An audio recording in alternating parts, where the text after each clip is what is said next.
see, settings. Okay, there's nothing helpful there.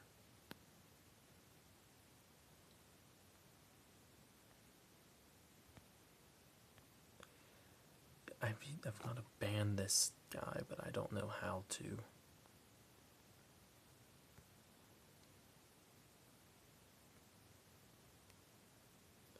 It won't even let me chat. Like, I keep pressing the... Do I have to press the arrow button, maybe? Let's try it.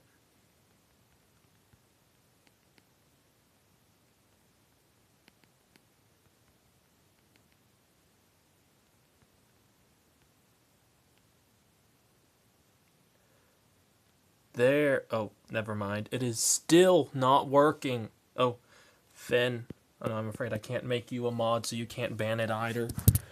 Oh well, we'll just have to live with this bot in the chat because I don't know how to ban on my phone. Anyways, it is time to read Sophicula, the official finished recording. So now, Finn, do you want me to pick up at whatever part you are at or start from the beginning? And, okay, good. It shows the audio's good. Because since you're the only one here, I don't mind going to whatever part you're at if you want. All right, well, about what part are you at? Do you remember? And I'll just read from there unless anybody else shows up.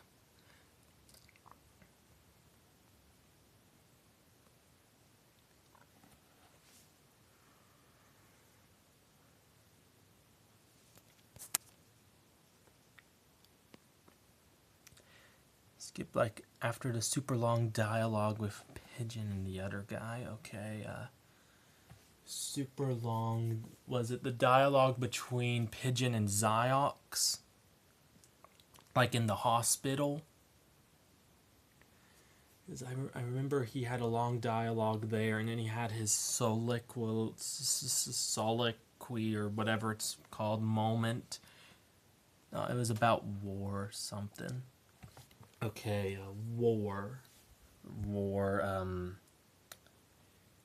Yeah, I've got...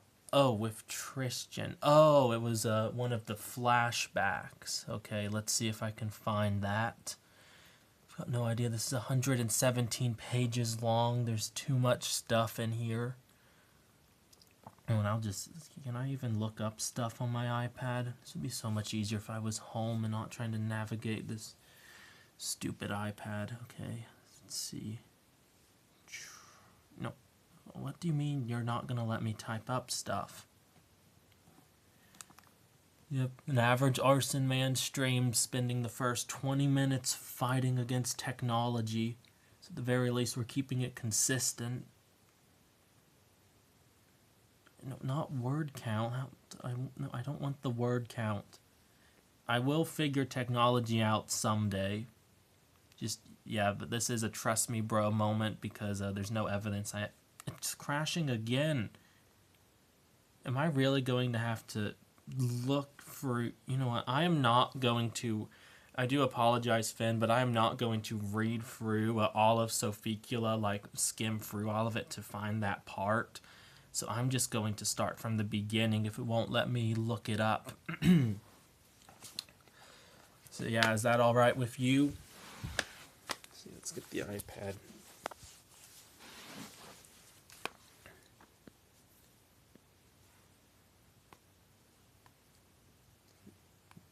No, not word count. Let's try it one more time.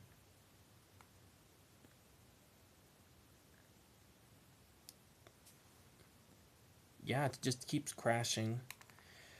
Oh well, I'll just have to start from the beginning then. So you've already read Sophicula, so I don't need to read off the explicit warning for you. Yeah, I do apologize. It won't let me look it up on my iPad. Maybe I can look up... No, it won't let me look up war either, so... yeah, I'm just gonna read it from the beginning.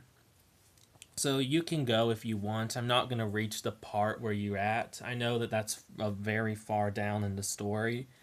So yeah, you can go if you want, and you can go if you want, and then when I get to that part, which I won't tonight, but when I do eventually, I'll let you know, and then you can start watching then if you want. So yeah, you can do that if you want. Since you've already read through it before, and I've only just changed some like minor grammar stuff in the first few parts.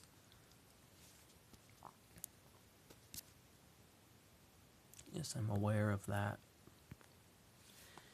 And my phone's yelling at me again.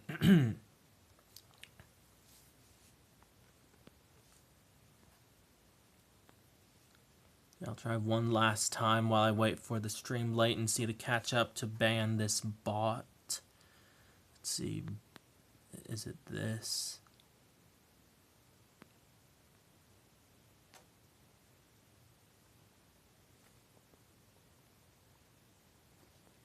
Well, I actively saw my finger press it, so it is an issue with Twitch and not me.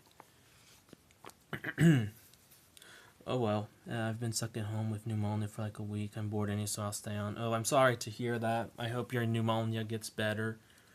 I would offer to help, but I'm currently in Atlanta right now, so yeah, I'm sorry. I'll try to make this as entertaining as I can, given that I can't be too loud without waking people up.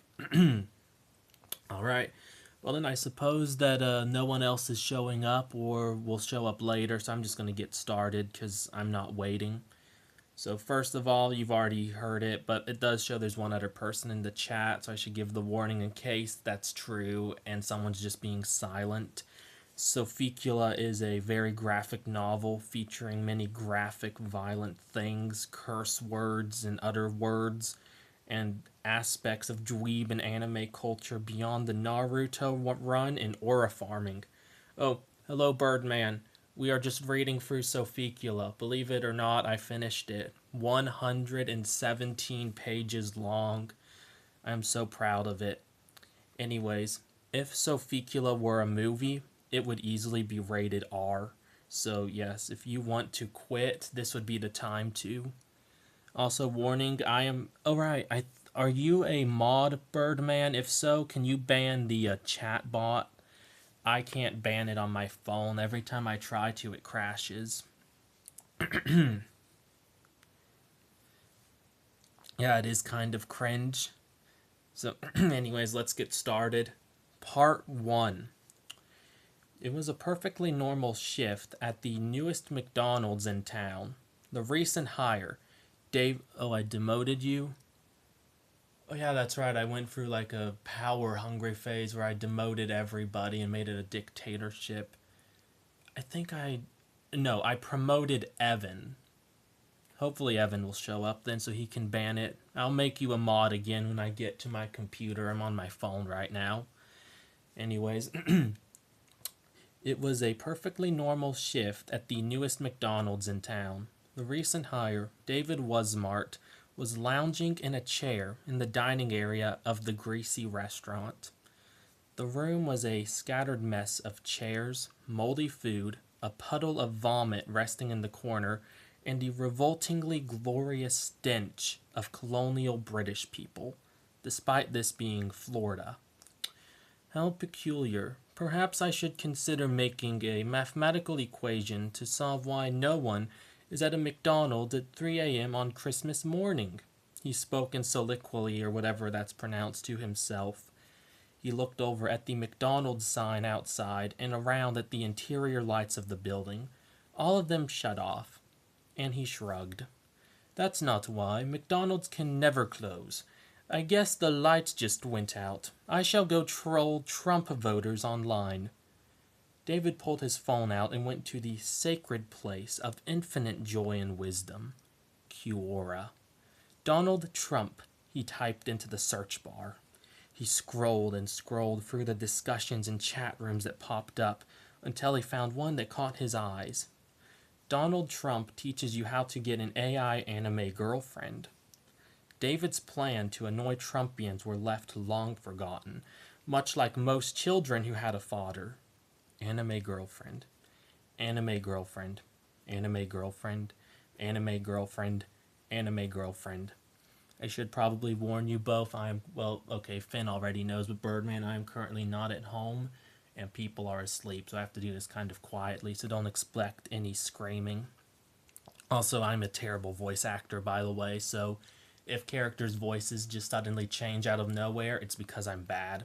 So yeah, just blame it on that, my lack of skill. It's a skill issue. David's finger flew through the air and slammed down on the chat page in just the right spot to achieve. So me and Origin have started screaming anime girlfriend. I'm glad to hear that. Sophicula's had quite the impact, I suppose. David read the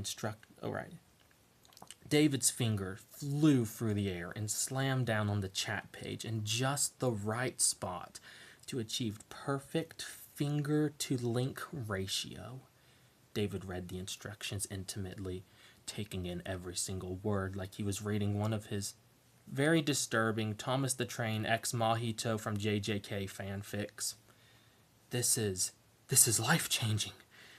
All I need to do to get an anime girlfriend is walk on water.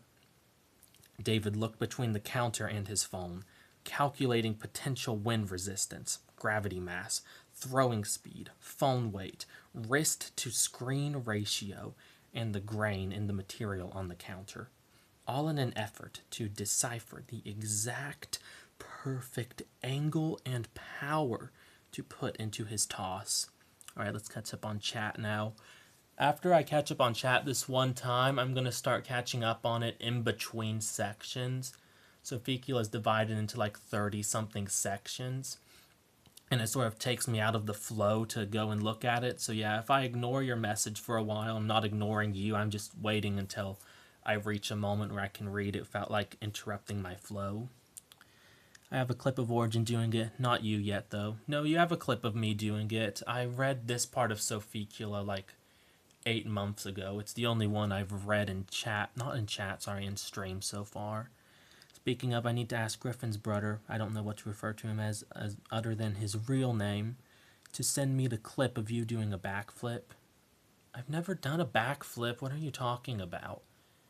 It must be AI generated. I mean, you remember what I look like. I'm 6'4" and built like a brick wall. There's no way I'm doing a backflip. Honestly, I'm hyped to get to new parts of Sophicula. New to me, at least. Oh, you should be. It should be new to pretty much everyone. I think the only people who've read past the first part is Origin. I should refer to her as her online name. Origin and Finn.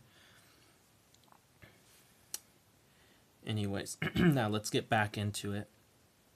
I truly am the smartest man alive. Even Jimmy Neutron has nothing on me, he bragged to himself as he cocked his arm. He moved his arm up from his waist and flicked his wrist as his arm flicked his wrist as his arm was fully outstretched. The phone left his grip and flew, landing down on the counter with a sickening crack. David ran past the counter into the kitchen of the McDonald's. He grabbed the pan that was basically just a 15-year-old TikToker pheromone maxing. However, before he got to preparing the water, David grabbed the plate and placed it on top of the greasy pan. Oh man, I am just so intellectually superior. David stood on the plate, being very careful to streamline his approach so as to avoid the potential risks of sending the plate across the room and into the dented wall behind him. The broken pieces of plates under the dent served as a well-kept record of the advancements David had made in his attempt to create the first ever skateboard for McDonald's employees to use while standing on greasy pans. His foot landed on the plate. For a moment, nothing. "I am God," David announced to no one in particular. He carefully lifted his other foot off the ground and towards the plate, only for the plate to shoot out from the greasy pan and crash into the wall. For a moment, it seemed he was floating. A loud crash. A light appeared and spoke to him in the voice of his long-dead girlfriend, who was from Canada, and, coincidentally, disappeared when he stopped smoking whole Lego bricks 2 months ago. Then, darkness. David awoke groggily, his head pounding. A pool of strange red liquid had pooled around his head. Not that David cared. "That's just the Kool-Aid machine bleeding again," he declared proudly as he stood back to his feet. The world seemed to spin and twist around him, which was one of the signs of an AI anime girlfriend preparing to appear. It took David merely a few moments to stand up, occasionally licking the Kool-Aid that was still dripping down his forehead. He turned on the sink and began to fill it with water. Once the sink was full and started to flood, David tripped up onto the counter. "I am God. I can walk on this water. Bridges are not real, only water." He stepped into the water. There was a loud splash. He didn't fully remember what happened after that. Eventually, he was in an argument with the stove over who was the better president. The goat Chad Richard Nixon, who had done nothing wrong, #FreeNixon, or the incel virgin known as George Washington, when the door to his McDonald's was thrown open. Standing there, David couldn't believe his eyes. It was gorgeous. It was female. And it was very real. "Anime AI girlfriend!" David charged towards the two figures standing just inside the door. Once he was close, everything went dark. This time, David did not wake up. Alright, let's catch up on chat. Honestly, I'm so hyped to get 2 new parts of Sophicula. I think I responded to that one already. "Wait, but you've never met Griffin's brother. He's talking to me." "Oh wait, yeah, that wasn't Griffin's brother. I got corrected on that and promptly forgore." Oh, Ethan. Oh, okay. Sophicula, Part 2. Ya. The sounds of punching echoed through the manor, the thin walls not keeping the sound contained to a single room. "Sophicula, what are you doing up this late at night?" The tired voice came from the single doorway. "I'm boxing my plastic tree," Sophicula announced proudly as she turned her gaze to her assistant, best friend, and roommate. "I need to keep my skills up." The other person sighed, running a hand through her short brown hair. "Just go to bed already. It's very difficult for me to sleep with you grunting constantly. This apartment isn't soundproof at fucking all." Sophicula rolled her eyes. "Oh, shut up, Emmy. It's my apartment. Go watch My Hero Academia or something while I box the tree." Emmy groaned again. "Really? Ever since we killed that David Wasmart guy and cut off his feet, you've been boxing your tree more. Why?" Sophicula rolled her eyes. "That David guy was not big buff, so I'm on my training arc to not be like him." Emmy stared at Sophicula before grumbling. "You're so weird. And I will watch My Hero Academia. It fucking slaps. Don't make too many noises. I have a lot of bed rotting to do tomorrow." Sophicula placed her hands on her hips. "No, please." Emmy slapped her own face with her hand. "Fine. Please." "Better." Emmy groaned and left the small room of Sophicula Manor. Sophicula's room was very clean and completely normal, except exactly what one would expect from an anime-loving young woman. A life-size cardboard cutout of Osamu Dazai stood in one corner, a body pillow of Dazai on her bed. Her walls were covered with posters of Dazai, Hatsunue Miku, and ReZero. Her Miku plush laid on its special bed at the foot of Sophicula's bed, and in the corner, sitting at a table, chained up, with a Rube Goldberg machine set up around him, was a man tied up in streaming Genshin Impact. The Rube Goldberg machine was set to fire a gun straight into his head should Sophicula pull the small rope dangling by her bed. "Ziox, say something goofy," she demanded. "I want to fucking kill my fucking self, fuck," Ziox grumbled, his voice as depressed as ever. I did not sound depressed there, I apologize. As I mentioned, poor voice acting skills, because I only ever speak either monotone or screaming, nothing in between. Anyways, back to it. His maid dress and cat ear headband made him far more amusing to look at than he would be otherwise. Real, I want to die too. But I'm not gonna. I can't just kill myself. Besides, as the infamous foot bandit of Ginchville, killing myself would be cringe. I can only die in a double suicide with Dazai. She dropped onto her bed, staring up at her ceiling, which was covered in pictures of Dazai's feet. I want to get Dazai's feet so bad. Dazai, Dazai, Dazai. Ah, I think I'm entering a manic state. Dazai! With that, sophicula threw herself onto her Dazai body pillow. When she finished, the pillow and her were both hanging off the edge of her bed, the pillow and her neck tied together and connected to a single rope loosely attached to the bedposts. I want to die with the real Dazai, she cried as she untied the body pillow, turning to look out her window. Sneepy time for you, Ziox. No, please, not sneepy time. His protests were interrupted as sophicula got up, a smirk on her face. And she hit him on the back of the head with her fucking croquet hammer. Ziox collapsed, unconscious onto his keyboard. Sophicula, for her part, merely sat down on her bed, staring at Ziox as he slept. Though she quickly lost interest, he was boring to look at. Life as the foot bandit of Ginchville was quite boring, in fact. She hid in her quote-unquote manor, watching anime and Ziox all day. At least, that's what she did until about 6 months ago.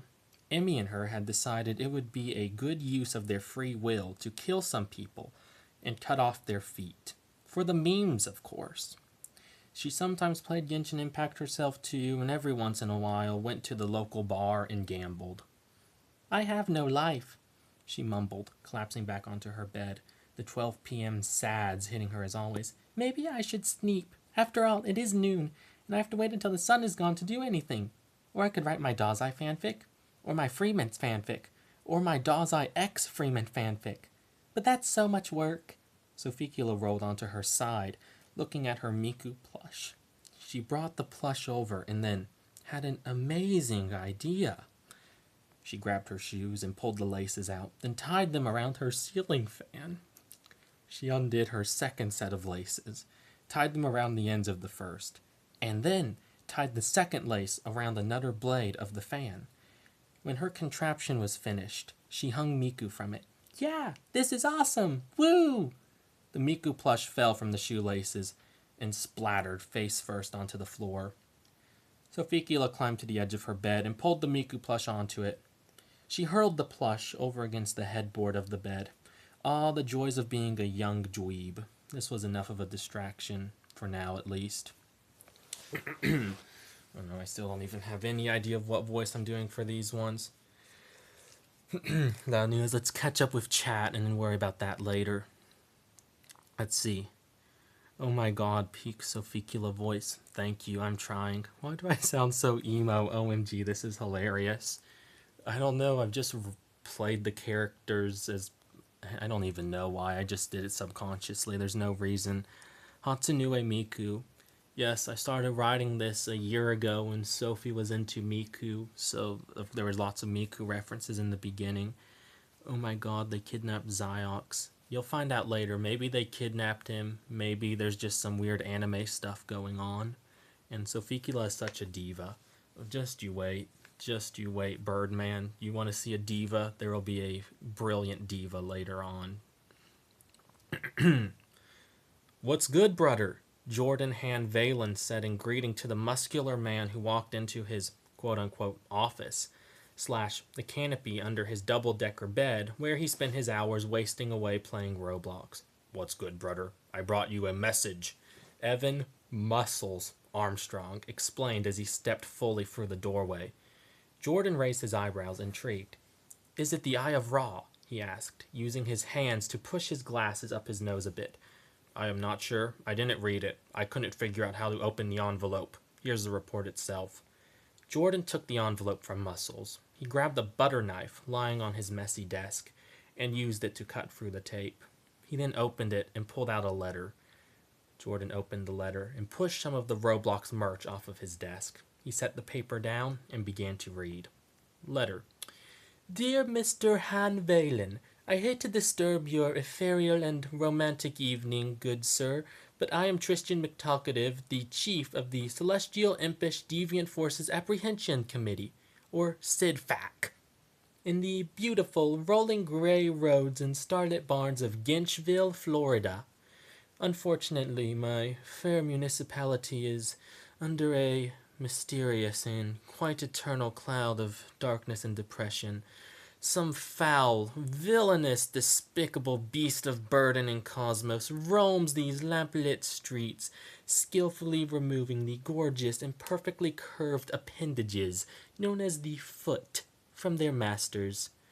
These most heinous actions against the fair metropolis with which the very essence of tranquility and ancient wisdom resides must not be allowed to stand for anything any longer. It casts a sickness over the people, a vile sickness, which is a lack of life, so to speak.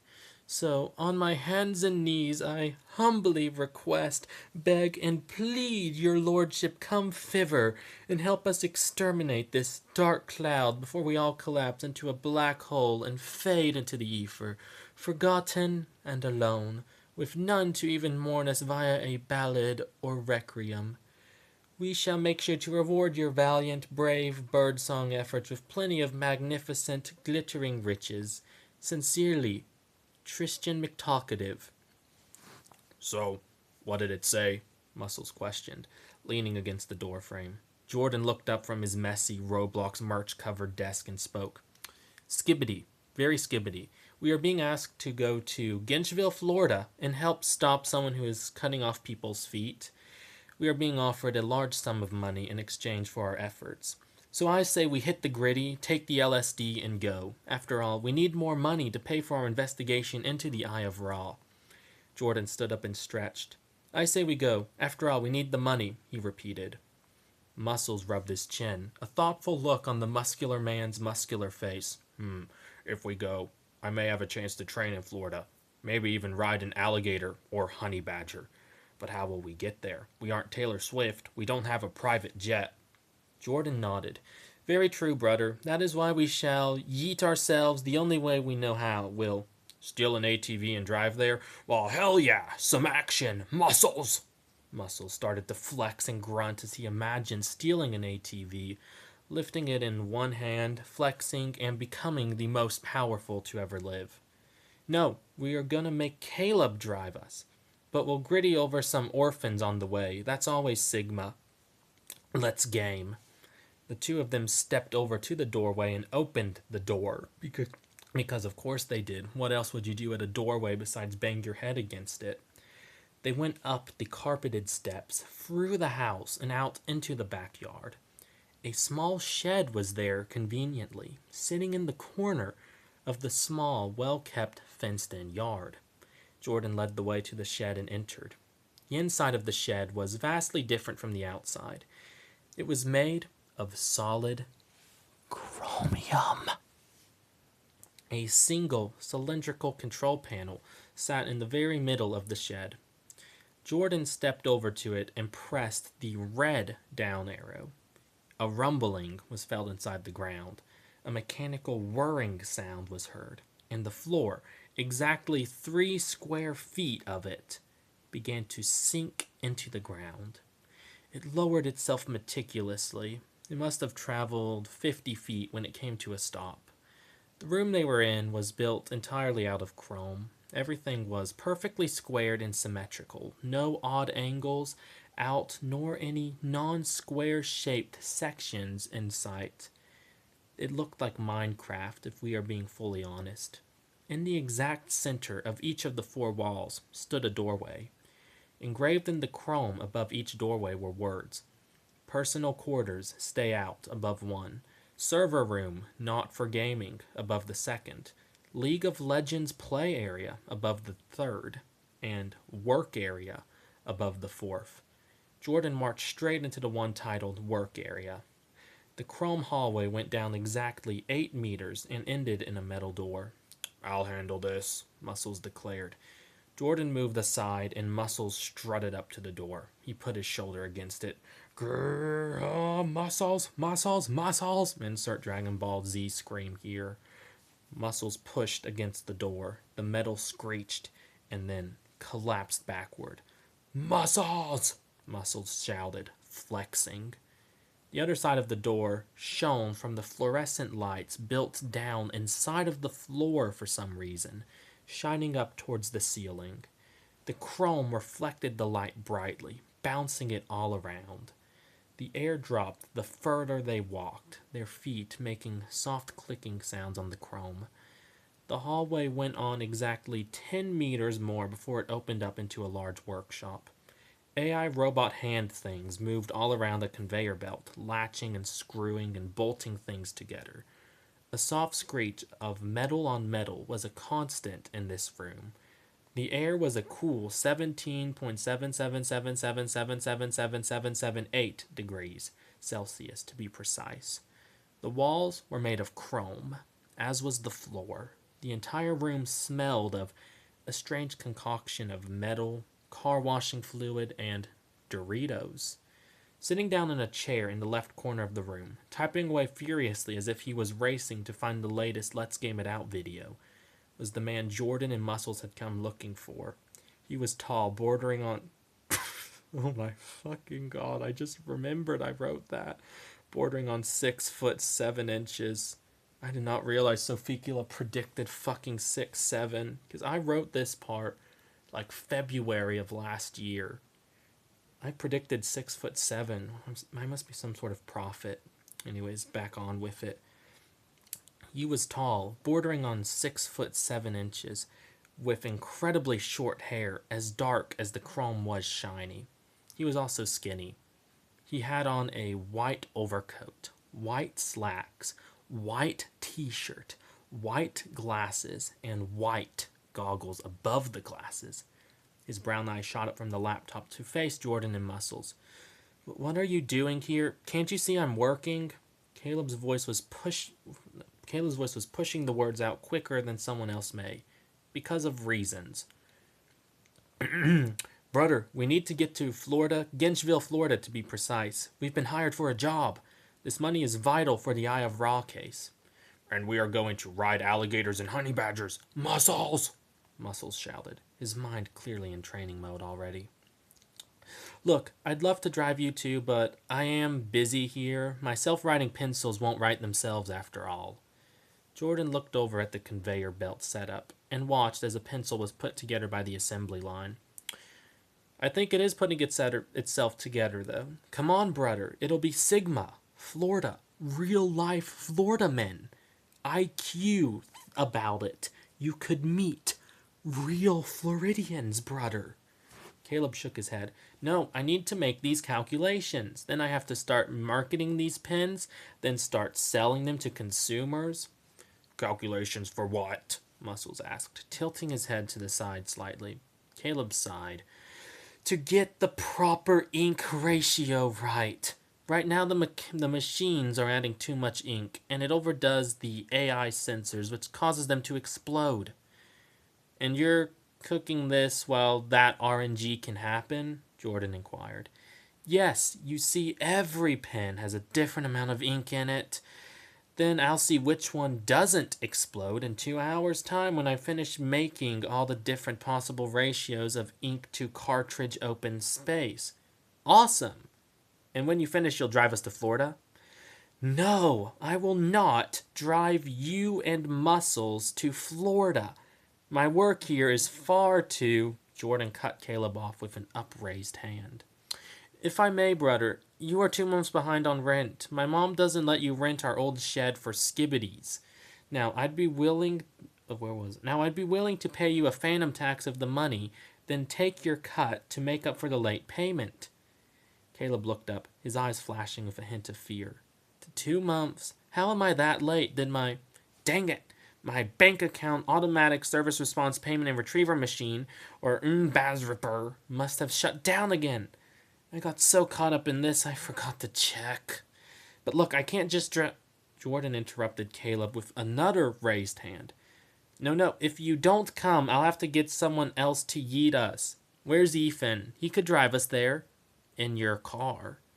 No, Ethan doesn't even have a license yet. Well, either you yeet us there or Ethan will, and we'll use your car. Caleb seemed to consider. Fine. I'll do this if you let me off the hook for those 2 months of bank payments, and you pay for fuel on the way there. Deal, brother, Jordan exclaimed, holding his hand out for a hand slap. He walked towards Caleb's desk. Caleb stood, met Jordan halfway, looked at his hand, grabbed it, and shook it instead. Let me put the system on standby, at least. He returned to his computer and typed a few keys. The faint clicking sound rose and then was gone in a few seconds. The mechanical screech stopped. The conveyor belt stopped moving. The robot arms folded up into themselves and slowly lowered themselves onto the floor on their sides in the fetal position. The humans all started walking towards the door out, their shoes clicking on the chrome. They entered the hallway. You broke my entry door. Caleb's voice sounded irritated, more so a fatherly irritation of a dad who's seen his kids do something stupid. Hell yeah, I did. Muscles! Muscles bellowed, his deep voice booming through the hall. It seemed to bounce off the walls at such a speed and rate as to cause a minor earthquake. The ceiling and walls of the hallway were bombarded by the quivering of the earth's sphere. I'll deal with it when I get back, Caleb whispered, mostly to himself, before he set off after Jordan and Muscles. Stay here, I need to pack. Caleb entered the personal quarters stay out hallway and into his chrome bedroom.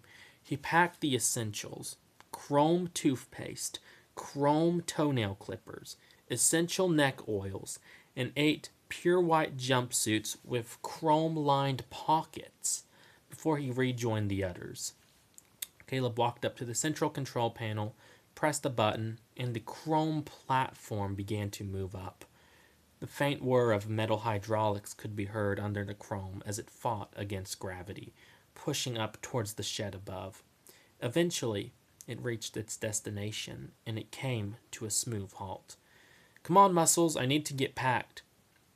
I need nothing but my muscles. Well, I need my drip, Jordan corrected himself. Muscles, you can't just go to Florida with only a tank top, ripped jeans, and a belt. Of course he can. It's Florida, Jordan interjected before he vanished back inside his mom's house. Jordan quickly sped to his room and threw 5 random, most likely dirty, I've seen how he lives, outfits that have no relevance to the plot in any way, shape, or form into a bag. His phone charger and phone into a second bag, his backup glasses into the second as well, and his special soda can opener into the second. He grabbed his wallet, the letter from the McTalkative Man, and his very special Gojo Satoru Aura glasses, and he put them on, then ran towards the back door. He stopped just long enough to grab his iPad. His run came to a screeching halt a second time as he passed a mirror. Jordan paused to look at himself in the mirror. Throughout heaven and earth, I alone am the drippy one, he thought to himself. He then turned from the mirror and rejoined the others outside. Muscles was flexing while staring directly into the sun, which quickly blinked out of fear of the muscular man. And Caleb was looking back longingly at the shed. Brothers, let's game, Jordan requested before walking around the house to the driveway. Muscles grabbed Caleb's arm and started to drag him along. Come on, let's go. The faster we get to Florida, the faster I can train. Bye, my sweet, sweet home. Don't forget me. I'll be back, okay? Be good, Caleb called out before he was pulled out of sight from his cabin around the corner of Jordan's mom's house. 3 cars were parked in the driveway. One was a large pickup truck, one was a black SUV, and the third was a Saab 900 in baby vomit green. Caleb walked up to the Saab, and on the driver's side door was a keypad. He typed in 124454, and the driver's side door unlocked. The interior was as plain as the exterior, except for the fact that the entire dashboard had been replaced from the original. Jordan and Muscles climbed in, Jordan into the passenger seat and Muscles into the back. Caleb played with the touchscreen he added until the car fired up. Where are we going? He inquired. Let's see. Ginchville, Florida. Caleb nodded. Albert, drive us to Ginchville, Florida. Fastest route. Affirmative, Master Caleb. A robotic voice spoke from the car's speakers before it began to reverse out of the driveway and onto the road. The trip was on.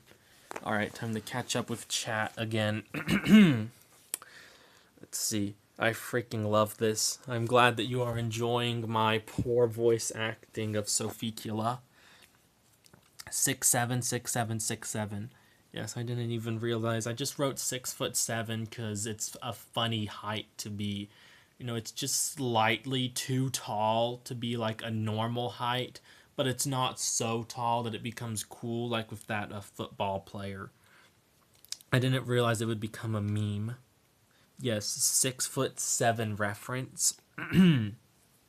Now, on to part 4. Now, I should ask, is everybody mentally prepared for part 4? This is where things start to go down. Also, ignore the bot. I can't ban it.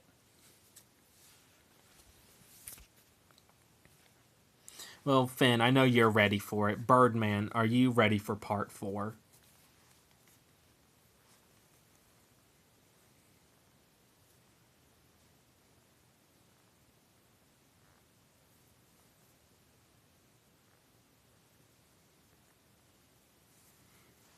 While you type out your response, I'm going to go grab a miniature cup of water.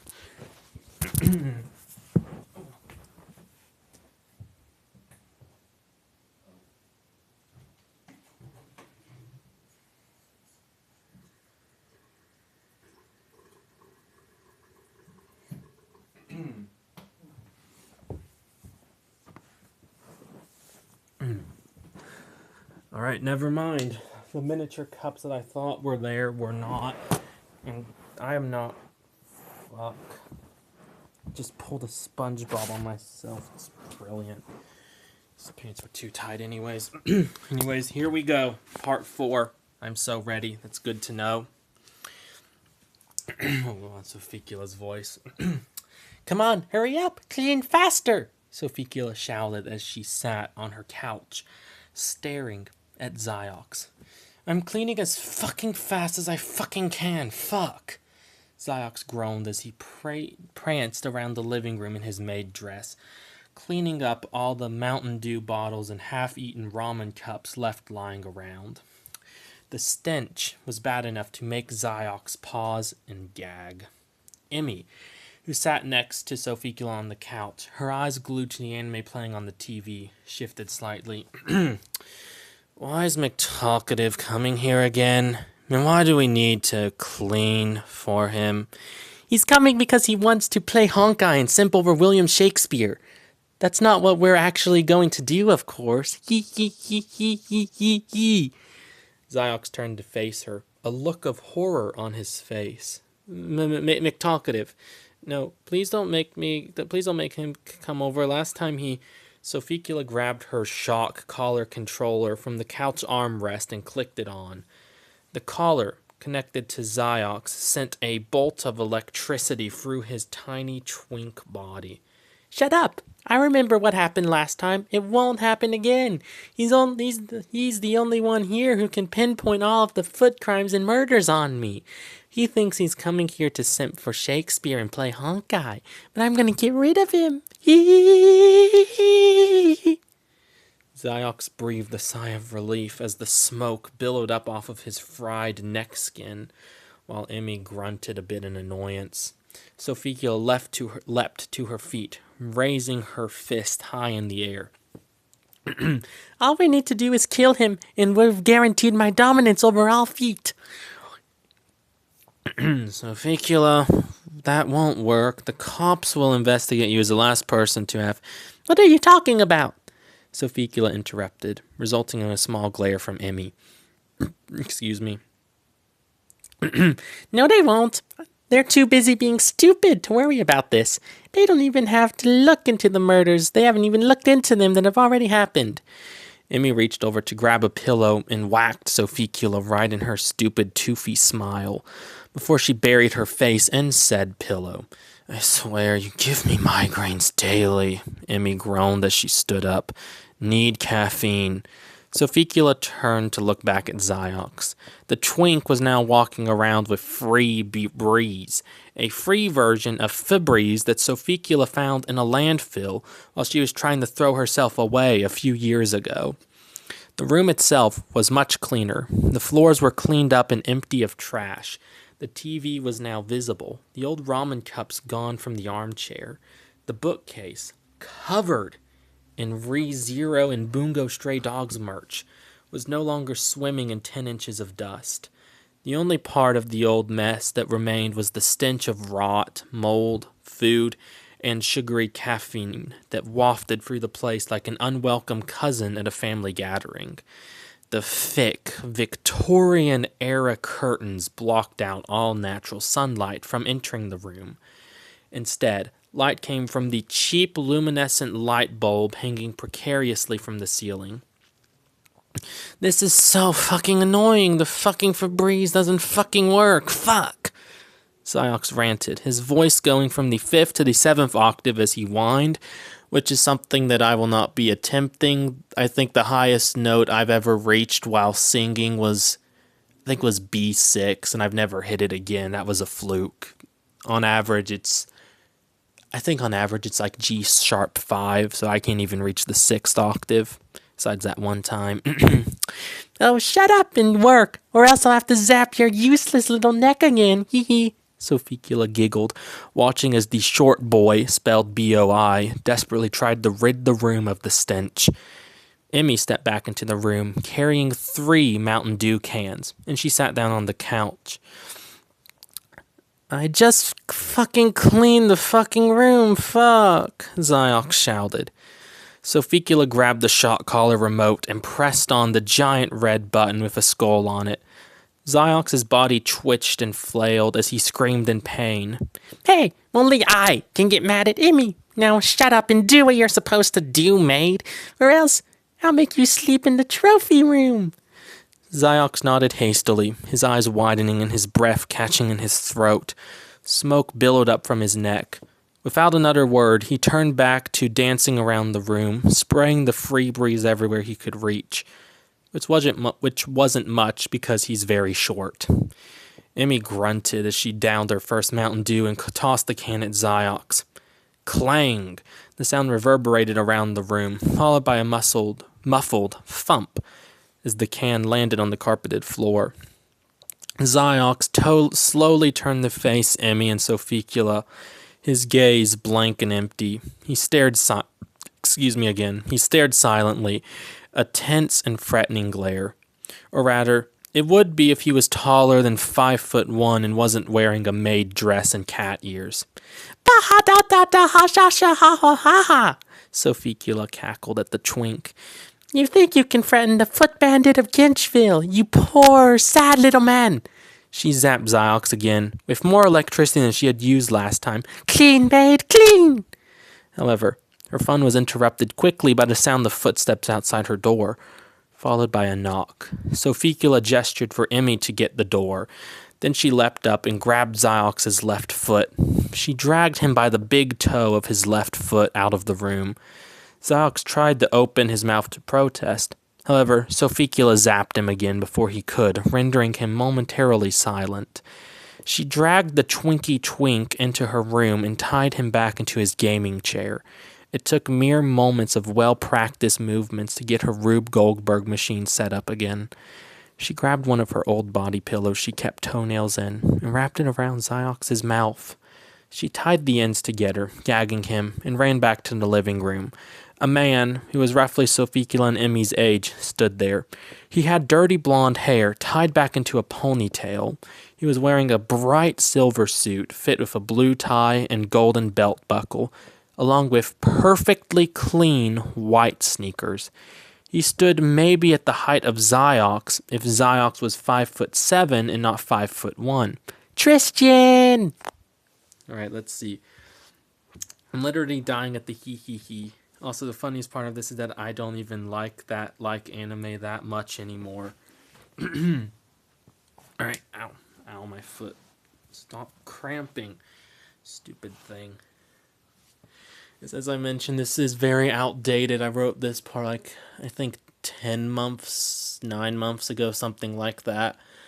So yeah, and then I've just kept the characters like that because they have not gone through years of change because it hasn't been that long in the story. So they are going to like some outdated stuff.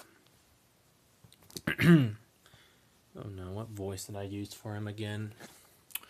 Alright, Sophicula, Part 5. Thus I finished my most aquacious journey thither to Madame Sophie's house. I most wholeheartedly dream of stardust and moonbeams. She will accept my rather fine motherly presence at this here very gloomy and weightless time. In honor and death, I shall always most diligently and gallantly never permit myself thy rights of being appropriately late to such a momentous occasion as this thither gathering of many nobles and barons of the fine, gorgeous city of Genchville, dear father. Tristan McTalkative spoke as he climbed off his Hello Kitty tricycle and looked around his surroundings. You have arrived. You have arrived. His smartphone blared in his hand. The road was filled with potholes and cracks. It looked more like a badly utilized thing of Play-Doh than it did a road. The grass, which sat on the sides of the road, were all varying shades of brown.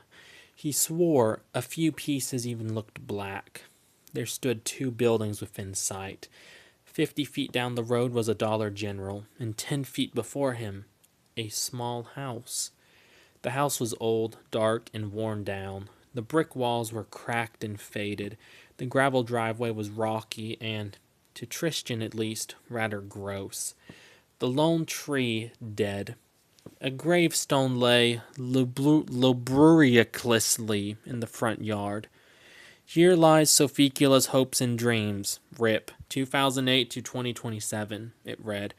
A sad, sad tale, nearly enough to send Tristan over the edge. He wiped the lone tear from his cheek as he gazed at the stone. Performative male much, anybody?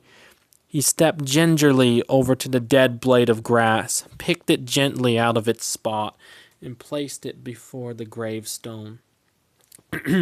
Rest in peace, my beautiful comrade, my gorgeous friend. I doth will forever endow to thou. I shall carry on thy valiant and bodacious memory within my chest skin and glistening body hair.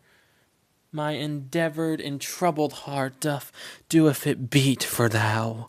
Rest now amongst the cosmic of the stars, in the valleys of fire and sun dust which sleep wistfully far above, like dragonflies over a pond. He moved closer to the tombstone and pressed his pale lips against it, kissing it gently like a mother would her favorite child, then stepped away and returned on his grand journey towards the front door 7 feet away. He gracefully bounded and glided that 7 feet distance which separated him from his end goal. The glorious, magnificent, almost celestial door. The front door was expertly crafted, nearly 7 feet tall, and made of white marble, stone star-infused love wood. The wood smelled absolutely divine. The scent of melting wood molecules and age slowly flew up from his glorious target to slowly penetrate his nose hair molecules, tickling him so intimately, so skillfully, so gorgeously. It was nearly enough to make him weep in joy as he descended the pearl-encrusted grand staircase above and stopped at the front door. He knocked on the star-kissed wood 3 times, each knock differing slightly from each other. The first was a knock of natural beauty, stylized from the nurturing yet disheartening atmosphere of this perfectly perfect little painting of a house. The second was a knock of lust for life, a lust for all the love and beauties in the natural world. And the third knock was a knock of adoration, peace, harmony within friendship, a knock meant to deepen the intimacy between him and his comrades, companions, family. Excuse me. The front door slowly opened herself to him, revealing the contents inside. Emmy. Ah, my darling friend's roommate, how doth thou be on this finest morning? The cosmos and all her minions within the eyes of the trees smile upon us all with her gorgeous, burning passion for the finer things within the universe. Doth it, my dear friend? Yes, quite so gorgeous, so perfect, lusciously and devotedly endowed to be perhaps perfected within the oven of saps and fine wines. Doth it not? Tristan eloquently spoke, his smooth, high-pitched voice drifting and washing around the room in a passionate display of something only to be known as Tristianism. What? Sophie will be here shortly enough, Emmy grumbled as she turned around and marched off to the kitchen. Tristan meticulously adjusted the slight impurity which had settled into his finely tailored suit, then swung his sand-colored hair most decisively behind his well-maintained ear appendages, each one adorned with a gentle dusting of sunflower oil to further intertwine his romantic being with the love of nature and the world around him. He finished and looked over at the perfectly artistic and manicured walls and floor of the room, of the fine, romantic house, in fact, in which he had found himself, his eyes sweeping most carefully over everything to take in her natural beauty. He sniffed the air, feeling the intake of oxygen dip into his nostrils and through his canals into his stomach, where it made love with his lungs to keep him breathing. Ah, the wondrous joys of interior design, a love letter from master to home, a peaceful union of sanctuary and society. Such an eloquent phenomenon. He opened his perfectly trimmed pale lips, preparing himself to thus engage in verbal language usage with Emmy, when Sophie decided to make her debut in this particular scene of the play. She was dressed so divinely divine, every loose thread of her moon-blessed, disabled star-screened space piece of cloth reflected the beautiful, natural emotions she held within her minuscule frame of flesh, blood, and bone. Rising up from the jacket and devouring all the personifications and nouns wrapped around the four walls of the room, flew the scent of raw human industrial centers. It was a sickening scent, one which caused him to nearly stagger away and seek the comforting safety upon the natural world, the rain, birds, and grass, all of which beautifully and lavaciously danced upon the natural proteins growing within his nostrils. The pull-up section of Sophie's overcloth was up, the coarse-looking fabric gently framing her musty and foggy facial features. The windows, which showed a glimpse of her spaciously lush soul, both held mysteries within them. A hidden meaning, deep and dark, within the beams he saw sticking from her intricately manufactured head skulls. It was quite the sulphurous sight, indeed, a true blessing for his soul, yet a curse for his spirit. Forgot where I was at. Well, where was I at? There we go. It was on with it. Even the sugar trees couldn't accept it. No one could, no matter how trivial or deep or personified their theories of identity lie. Sophie covered her legs with the soft-spoken cloth which was painted with the color of nightmares and under-the-bed shenanigans. Loose ends slowly dripped off the cuff, dancing and swaying most perfectly elegant, like an 11th, over the faint tussle on which lied the majestic synthetic grass stalks. The stalk's beastly brown color and shiny demeanor sickened Tristan more than anything else he had endured. the impostorous way they stole the regiment of nature and most graciously forced them to break up and mold over into this rotted excuse nearly shoved them too far down. The signs of philosophical... How do I keep skipping? There we go. Of philosophical warfare. Nature versus nurture. Beauty versus ugly. It was all so queenly orchestrated and nearly melted the very meaning of white roses, bleeding them into red. "Tristan!" Sophie proclaimed expoundedly, a hint of those deeper mysteries becoming more anxiously absolute as she remained monotonously immobile before him. "Come on, let's go! I set up a room just for Honkai. It even has a poster of Shakespeare in it." At her velvety words, Tristan came to an abrupt halt. Shakespeare? Honkai? Two of the most gorgeous man creations? No, it must be merely a vision of the past, an echo of reflected revelations and conditions which one has to surpass to find the true meaning of metallic synergy between the branches and the pillars.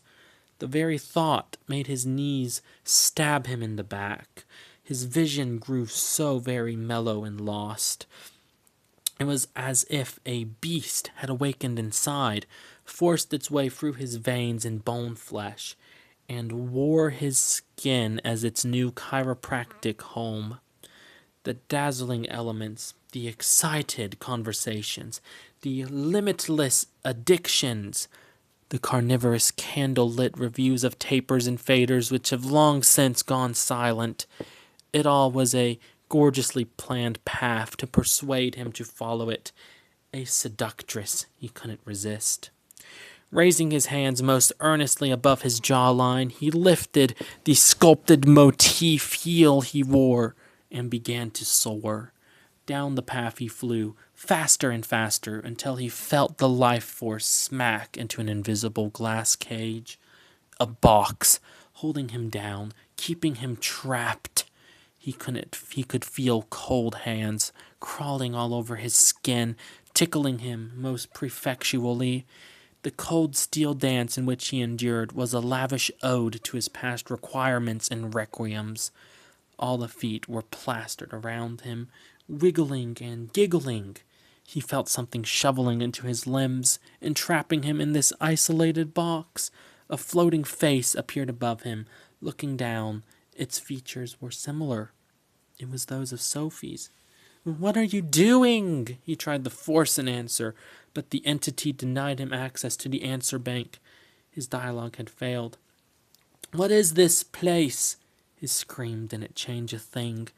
It only devoured him deeper and deeper.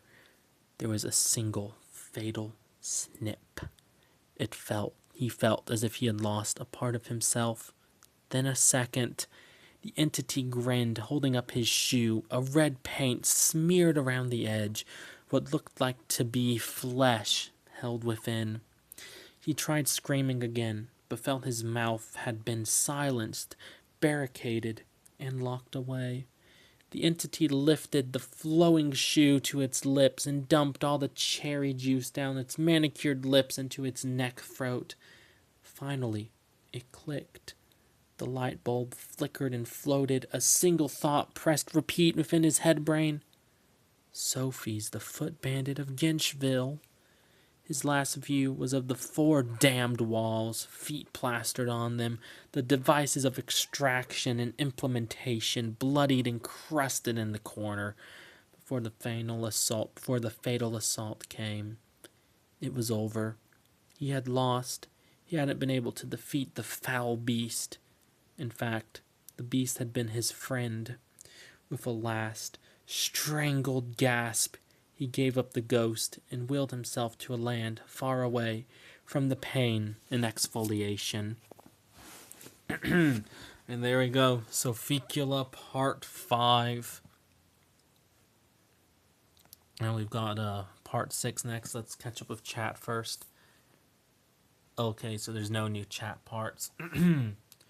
Alright, well, are you guys feeling up to Part 6, or should I stop here at Part 5? I'll let you guys decide. I can go on for probably another part or two.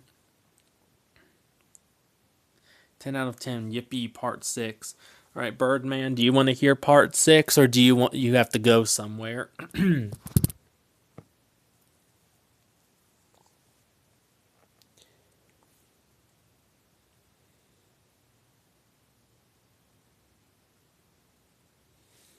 I'm down for a bit more. Alright then, well, I am starting to lose my voice and I have to get up early to drive home tomorrow, so let me see how long part 6 is. Alright, yeah, part 6 isn't too long, so I'll read part 6 and then we'll be finished for the night. So I don't know when I'll stream this again next, but I believe I texted you the link to the document where you can read it, Birdman. And I know Finn has it. So I'll try to do a... oh no, where is it? I texted it to you. Here, hold on. I'll send it to you again then. It was... when was it?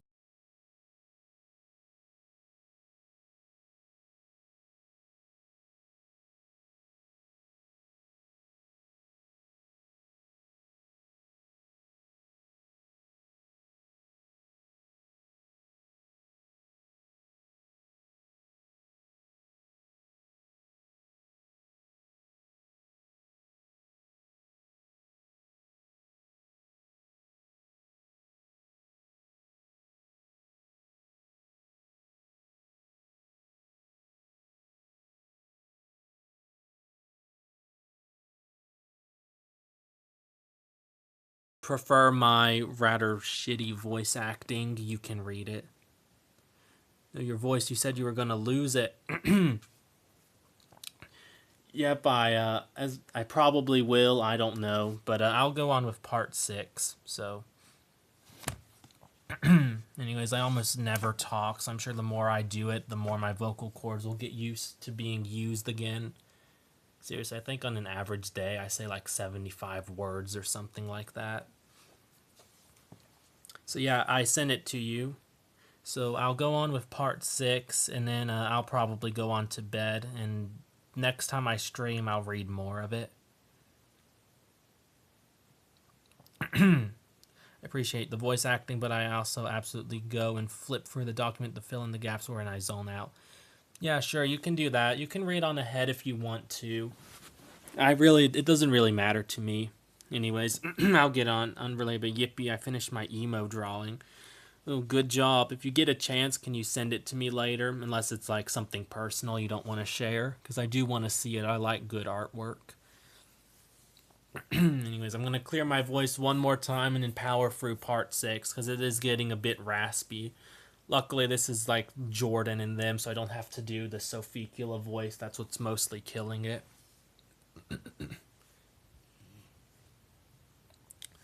Alright, here we go. Jordan looked out at the building in front of him with a curious expression plastered on his face. Muscles flexed again, his giant arm muscles nearly shattering the windows of the car just from their mere presence. Caleb, unlike his comrades, had his mouth agape. Not from a pleasant surprise, not from sheer boredom. Rather, it was from sheer horror. The Celestial Impish Deviate Forces Apprehension Committee's headquarters lay just ahead of them. The parking lot was an atrocious mess. The boundaries of the parking lot were rotting wood planks laid gently on top of the earth beneath them. Some of the planks even had weeds and flowers sprouting from them. The parking lot itself was made of a strange mix of gravel, sand, and what looked like hardened mud. There were no white lines to separate the parking spots, no arrows telling you what direction to go, no order at all. It was all pure chaos. Caleb's expression shifted from horror to anger as he saw the Sidfac building itself. It was a small, wooden house. What? Do me and Arsman look like we know what makes art? Birdman, I passed my art class, so I know how to judge and understand art. I literally created a piece that even tricked the art professor. I am a professional artist now. Anyways, back to it. That's enough. I'm going to What can I do? How do I close chat? The I don't know how. Here, I will go back to the 6-7 part of chat, and then I will finish reading it later because I'm getting distracted. That's how you know I get tired. I get tired, and then I get distracted. Anyways, the boundaries of the park. Oh, no, we were at the SIDFAC building. SIDFAC building itself. It was a small wooden house. The wood smelled of the outdoors, a scent which made Caleb and Jordan gag as it flooded into the car.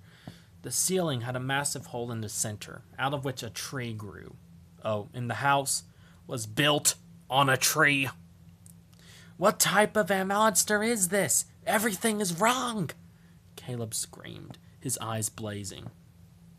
And I'm in the thick of it, everybody knows. They know me where it snows, I skied in and they froze. Jordan groaned weakly. You knew the sickness was bad when Jordan started quoting KSI of all people. His face had grown pale, his eyes dilated. I'll punch. Muscles! Muscles screamed before throwing his car door open and diving out. He somersaulted, assaulted the ground, and leapt to his feet. Yah!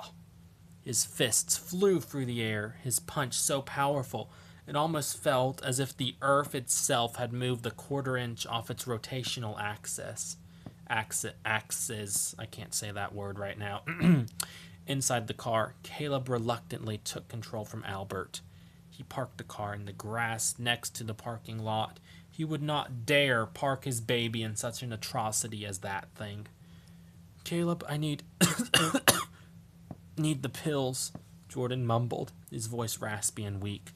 Caleb understood immediately. With the flip of a switch, the center console of the Saab opened. Rising from it was an entire miniature pharmaceutical kit. It was filled with everything one would need to heal wounds and illnesses. Bandages, medication, children's medication, dog medication, essential oils, and an advanced combinatory textbook. Jordan searched through the pills and settled on one particular bottle. Speed, the gamer's medicine. For gamers, by gamers. He took 3 pills from the container and chewed them up, then swallowed them. He needed no liquids to soothe his taste buds of the taste. He was a gamer after all. He had plenty of practice. Almost immediately, he felt better. He climbed from the car. Caleb did the same. The Saab's doors closed.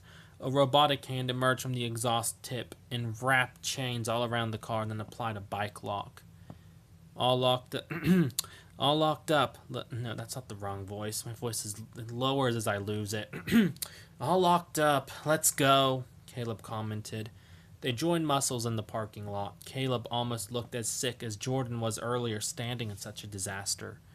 A ladder was dropped from the treehouse, and the person started to climb down. The person was a young man, roughly the same age as Muscles and Jordan, and a few years younger than Caleb. He was of average height and build. His hair was medium brown. It was cut like the hair of the needy wannabe. I think that's supposed to say nerdy. Hold on, I'm going to change this typo error. So I don't think I'd write needy as a joke for this part. Not nerds, nerdy. Stupid iPad. It was cut like the hair of the nerdy wannabe cool kid from the 90s edgy teen movie. The sides fell over his ears, though the front and back were shorter than the sides, resulting in very low aura. His blue eyes stared out at the 3 people before him. He wore a green combat jacket and a pair of long polyester jogging pants. What voice am I going to give him? You know what? I don't care. I've already lost my voice anyways. It doesn't matter if he has a voice or not. Hello, I'm Pitagion. Pitagion. Nice to meet you. Welcome to the Celestial Impish Deviant Forces Apprehensions Committee. You 3 are the group former head of the committee, Tristan McTalkative, hired, right? What's your name, Buster, Buster2, and Scampy? Squawk! Caleb and Jordan exchanged a glance, not sure what to think of this pigeon man. Muscles, however, didn't share their sentiment. Muscles! That's me, yeah, the strongest man alive. Huh. Pure, raw adrenaline, testosterone, and gasoline flows through my veins. Hi, Muscles. I'm Pitagion. Squawk. Pitagion then turned to Jordan and Caleb. Well, Buster and Scampy, who are you two? Squawk! And a 1, a 2, Jordan said, and his legs began to move in a gritty. And a 1, a 2, nice to meet you. 3, 4, I'm Pitagion, soar, squawk! I'm Caleb. No, that's the wrong voice again. I'm Caleb, Caleb said quietly. He wasn't sure how to speak to someone like this hyperactive ADHD'd Pitagion. Come, we have much to discuss, Muscles, and a 1, a 2, and Caleb, squawk! Pitagion spun around and started to climb back up the ladder. He climbed so quickly yet stiffly it almost looked like he was a PNG image being moved up on a screen. Yeah, I wrote this part when I watched Blue Lock. That's why I made that joke, I bet. And a 1, a 2, Jordan hyped himself up before following. Muscles straightened his body out and rolled onto his side. He flipped over onto his feet, his muscles straining as he stood on his hands. Muscles! He shouted before walking on his hands up to the ladder. He slipped one foot into the ladder, then pulled himself up high enough for his second foot to hook into the ladder above. Once he neared the top, his hands placed on one of the ladder rungs, he shoved himself up and landed on his feet on the treehouse balcony. As for Caleb, he clearly climbed up normally, no goofy catchphrase or anti-gravity stunts. The treehouse itself was a fantastical design. Fantastical in that it was boring and bland, as it was so boring and bland it was memorable. The house was built around the tree, with a hole cut in the center so the tree was growing through it. Apart from that, there was nothing of note. The walls were unpainted, the floor unlaminated. The balcony that ran along the outer edge had a ladder, a wooden bench, and a set of child binoculars. The triangular wooden ceiling closed in around the trunk of the tree, with the hole in the center of the roof letting the tree continue to tower roughly 15 feet higher than the treehouse itself. The inside of the treehouse was filled with maps, sketches of birds, a scary amount of gay romance mangas lined up by, quote, Order of Boot Hillness, end quote, on a shelf, and a poster of Shakespeare covered in unspeakable things was hanging from the wall. Forgive me, for I have all this random stuff. Squawk! Mr. McTalkative brought much of this in. Squawk! Where is this Mr. McTalkative anyways? He was the one who hired us. Oh, that's the wrong voice, sorry. Where is this Mr. McTalkative anyways? He was the one who hired us, Jordan questioned, raising his eyebrow like he was Dwayne "The Rock" Johnson. I am unsure. He disappeared yesterday. Squawk! Why do you keep squawking? Caleb asked, his face scrunched up slightly and his hands tightly gripped together. 'Cause I am Birdman. Squawk! Jordan's face lit up instantly. I am Steve, he boldly declared. Why does that say boldly? Wow, there's so many typos in this. He boldly declared, his fists raising in a moment of memeable triumph. Really? Hi, Steve. I'm Pitagion. Squawk! Muscles stared at them, then burst out laughing. He said, I am Steve. Ha ha ha ha ha. You think he's Steve. Ha ha ha ha ha. Muscles! Jordan's mouth moved, and in his moment of comedic victory, he began to mew. He had to aura farm now, since he had just dropped that brilliant one-liner. Where's the payment we were promised? Caleb asked. They had fooled off long enough. There was a mystery to solve, and, more importantly, money to be made so he could pay for rent. Well, yes, the fine bird seed you seek. Squawk! Itsy bitsy bird seed from the bank. Down came the taxes and took it all away, along with the bomb to remove the bank, and the itsy bitsy bird seed was lost in the rain. Yo, fire bars, brother, Jordan blurted, unable to contend with Pitagion's rap aura. Squawk! I have trained many migrations. Squawk! Jordan started hitting the gritty again. Mr. Pitagion, you've got to go pro. Your bars are so hype, Jordan commented as he was hitting the gritty. I rap too. Watch, Muscles declared. Muscles, muscles, muscles, muscles, muscles, muscles, muscles, muscles, muscles, muscles, muscles, muscles. Jordan started clapping, unable to resist muscle's insane beat. Did I hear pigeon reference? Squawk! Pitagion squawked excitedly. Caleb cleared his throat, his anxiety about getting this over with kicking in. He had vitally more important things to do than just goof off. Excuse me, shouldn't we get to work on this case? Alright, there we go. We have finished part 6 of Sophicula. We have finally brought Birdman. What did you think of your portrayal in the book?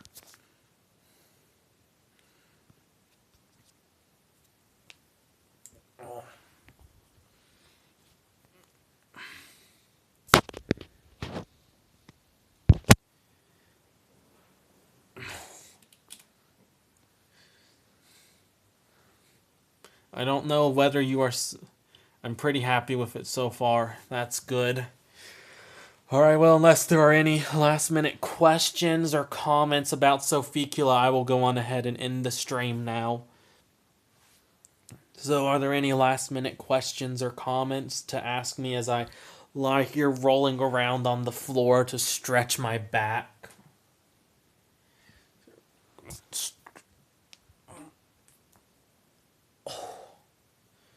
I forgot how funny the fan fiction was. I don't even think Sophicula counts as a fan fiction anymore. It's become something more. It's like it's like when you have a mold problem, but then the mold gets out of hand and it becomes some sort of like dynamic mushroom beast that breaks out of the under the sink area and kills you. That's essentially what Sophicula has become. Hope your voice is okay, Arson Man. Don't get into a car accident tomorrow. Unless it's one where you would get a lot of insurance money. Yeah, don't worry, my voice is fine. It gets like this sometimes if I talk a lot because I almost never actually talk in real life. So it'll be fine in the morning. Run over widows. Don't worry, I will. It's my favorite pastime, and yeah. Alright, if that... And the birdseed song was indeed fire. Indeed it was. Alright, well, if that's it, I'm going to go on ahead and end stream then. Good night, everyone. I'll try to stream again, probably after New Year's, so we can do the next 6 parts of Sophicula. So yeah, good night, and I'll talk to you all later.